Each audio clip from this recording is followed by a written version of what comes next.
घरात ओव्हन नाही आहे तरी ओव्हनचा फील आणणारा पिझ्झा आणि खूप साऱ्या भाज्या वापरून केलेला हेल्दी पिझ्झा कसा करायचा रेसिपी पहा। नमस्कार, मी स्वप्ना वायकर वायकर्स किचनमध्ये तुमच्या सगळ्यांचे मनापासून स्वागत करते। तर बघा, आज आपण करतोय अगदी हेल्दी असा पिझ्झा। खूप साऱ्या भाज्या टाकायच्या, चीजचा वापर कमी करायचा आहे जो मुलांसाठी योग्य असतो। तर बघा, त्यासाठी 3 घेतलेत मी पिझ्झा बेस घेतलेले आहेत बाजारातलेच।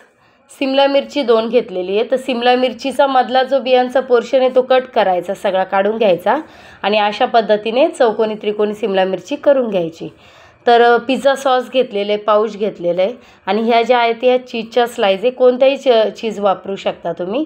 मिरपूड आहे, मक्याचे दाणे आहेत, चिली फ्लेक्स आहे आणि मिक्स हर्ब घेतलेले आहेत। तर आता 2 टोमॅटो आणि 2 कांदे घेतले। ते शिमला मिरचीचा जो कट करायचा व्हिडिओ होता तो माझ्याकडून स्किप झालेला आहे, तर मी तुम्हाला कांदा दाखवते कशा पद्धतीने करायचा आहे। त्याच पद्धतीने तशाच आकाराची आपल्याला शिमला मिरची चिरून घ्यायची असते। तर बघा, कांदा आपण नॉर्मल चिरतो तसाच चिरून घ्यायचा। 4 फोडी जशा करतो सुरुवातीला त्या करायच्या आणि परत त्याच्या मध्यभागी एक चीर द्यायची आणि मग त्या ज्या स्लाइस असतात त्या सगळ्या स्लाइस वेगवेगळ्या त्याचे करायच्या। अशा पद्धतीचे पिझ्झासाठी आपल्याला काप लागतात कांद्याचे, शिमला मिरचीचे, ते कट करून घ्यायचे। तर आता चीज बघा, माझ्याकडे जे घरी स्लाइस होत्या त्या मी वापरते। किसलेलं चीज असेल तर बेस्ट असतं, जेणेकरून ते चीज प्रॉपर मेल्ट झालेलं दिसतं। हेही प्रॉपर मेल्ट होणार आहे, परंतु मुलांना, लहान मुलांना बघताना ते खूप छान वाटतं चीज जेव्हा मेल्ट होऊन असं पिझ्झा कट केल्यानंतर दिसतं ते। तर बघा, कांदा अशा पद्धतीने मी चिरून घेतला। आता टोमॅटोही तसाच चिरायचा आहे। तर टोमॅटोचा जो बियांचा भाग आहे तो काढून टाकायचा आणि टोमॅटो चिरून घ्यायचा। चौकोनी किंवा त्रिकोणी अशा पद्धतीचे टोमॅटोचेही काप आपल्याला करून घ्यायचे आहेत। तर आता 3 पिझ्झा बेससाठी ॲक्च्युली म्हणजे एक शिमला मिरची, एक टोमॅटो, एक कांदा एवढं पुरेसं झालं असतं, पण आपल्याला भरपूर अशा भाज्या टाकून हेल्दी पिझ्झा करायचा आहे, त्यासाठी ह्या भाज्या इतक्या प्रमाणात बरोबर आहेत। तर आपण सगळं आता भाज्यांची पूर्वतयारी झालेली आहे। अशा पद्धतीची पूर्वतयारी तुम्ही करून ठेवली तर तुम्ही कधीही मुलांना करून देऊ शकता। तर बघा, आता पिझ्झा मी तव्यावर न भाजता ओव्हनचं फील आणायचं आहे। त्यासाठी काय केलं, कढईमध्ये एक ताट ठेवून दिले। खाली मीठ टाकू शकता, नाही टाकलं तरी काय हरकत नाही। पिझ्झा आपल्याला ज्याच्यावर ठेवता येईल असं, आणि झाकण ठेवायचं आहे। प्रीटसाठी कढई आपण ठेवून दिली आहे। तर आता एक पिझ्झा बेस घेतला आणि पिझ्झा टॉपिंग किंवा पिझ्झा सॉस बोलू शकतो त्याला, ते व्यवस्थित असं लावून घ्यायचे, कारण त्याच्यामध्ये आपल्याला दुसरं काय ॲड करायचं नसतं, म्हणून चव व्यवस्थित आली पाहिजे। तर सगळ्या पिझ्झा बेसला सॉस लावून घ्यायचं आहे चौकडून अशा पद्धतीने आणि चीज ठेवून घ्यायचं आहे।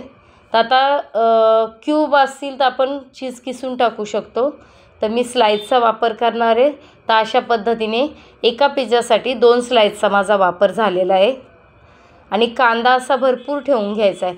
आपण जेव्हा बाहेर मार्केटमधून पिझ्झा आणतो त्यावेळेस खूप सारं त्याच्यावर डबल चीज बस्ट असतं, तर आपल्याला चीज कमी वापरायचं आहे, भाज्या खूप जास्त वापरायच्यात। त्याच्यामुळे पाहू शकता मी कांदा किती टाकला आहे, शिमला मिरचीचाही तितकाच लेअर देणार आहे आणि टोमॅटो आणि मक्याचे दाणे जे आहेत ते तशाच पद्धतीने ठेवून घ्यायचे आहेत। बरं, आता या भाज्या शिजवून घ्यायचे वगैरे काही गरज लागत नाही। जसं आपण मार्केटमधून डायरेक्ट ते पिझ्झा शिजवतात त्याच पद्धतीचा आपला हा पिझ्झा होणार आहे। नॉर्मल असा भाज्या ह्या शिजल्या जातात, खूप पूर्ण भाज्या ह्या शिजल्या जात नाही पिझ्झामधल्या। तर व्यवस्थित असं सगळ्या भाज्यांची मी लेअर दिलेली, अगदी डबल अशी। तर आता आपण मिक्स हर्ब टाकून घेऊ, व्यवस्थित अशी चव येईल अशा पद्धतीने टाकायचं आहे। अगदी कमी टाकलं तर मग त्याची तुम्हाला तितकी फ्लेवर येणार नाही।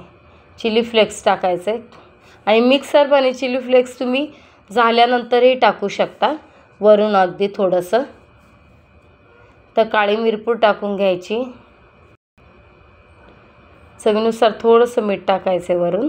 आणि आता आपली कढई प्रीहीट झालेली आहे, ती एकदा चेक करून घेऊया। पाहू शकता अशा पद्धतीने कढई प्रीहीट झालेली आहे। आता आपण याच्यात ठेवून देऊया आणि झाकण लावून साधारण सुरुवातीचे 2 ते 3 मिनिट फास्ट गॅसवरच ठेवायचं आहे आणि नंतरला स्लो गॅस करायचा उरलेले 2 मिनिट, कारण मग खालून त्याचा बेस खूप जास्त वाफ आल्यानंतर खालून त्याचा जो बेस आहे तो कडक होऊ शकतो, म्हणून खूप फास्ट गॅसवर ठेवायचं नाही आहे. तर एकदा चेक करून पाहिलं आणि अशा पद्धतीने आता आपल्या बघा भाज्यांचा कलर चेंज झालेला आहे. पूर्ण अर्धवट अशा ह्या भाज्या व्यवस्थित शिजल्या गेलेल्या आहेत. खूप जास्त ह्या भाज्या शिजवायच्याच नसतात. त्या पद्धतीने पिझ्झा रेडी झालेला आहे. तर तशाच पद्धतीने मी दुसरा एक पिझ्झा बनवून घेतला होता आणि तोही आपण आता कढईमध्ये ठेवून द्यायचा आहे. कालच चॅनेलचे 500 सबस्क्रायबर पूर्ण झालेत. सगळ्यांचा आभार मानते आणि ज्यांनी चॅनेल सबस्क्राईब केलं नाही त्यांना विनंती करते नक्की चॅनेल सबस्क्राईब करा. अशा पद्धतीने पिझ्झा कट करून घ्यायचा आणि आपला हा पिझ्झा रेडी आहे.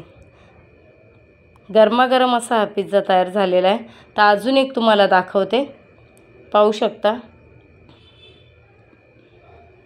आता कट करताना भाज्या खूप टाकल्यामुळे थोड्याशा भाज्यामध्ये येतात, तर त्या थोड्याशा बाजूला करून आपण कट करून घ्यायचा आहे. माझ्याकडे पिझ्झा कटर आहे, तुमच्याकडे पिझ्झा कटर नसेल तर काहीच हरकत नाही. धार व्यवस्थित असलेली सुरी आपण घ्यायची आहे, जेणेकरून पिझ्झा व्यवस्थित कट होतो. पाहू शकता किती सहज घरच्या घरी आपण हा खूप साऱ्या भाज्या वापरून मुलांना हेल्दी पिझ्झा केलेला आहे. कंटिन्यू गोड थोडंसं खाऊन कंटाळा आला किंवा त्याच भाजी चपातीचं खाऊन कंटाळा आला तर अशा पद्धतीची रेसिपी नक्की ट्राय करा. रेसिपी आवडल्यास लाईक, शेअर, सबस्क्राईब करा. थँक्यू.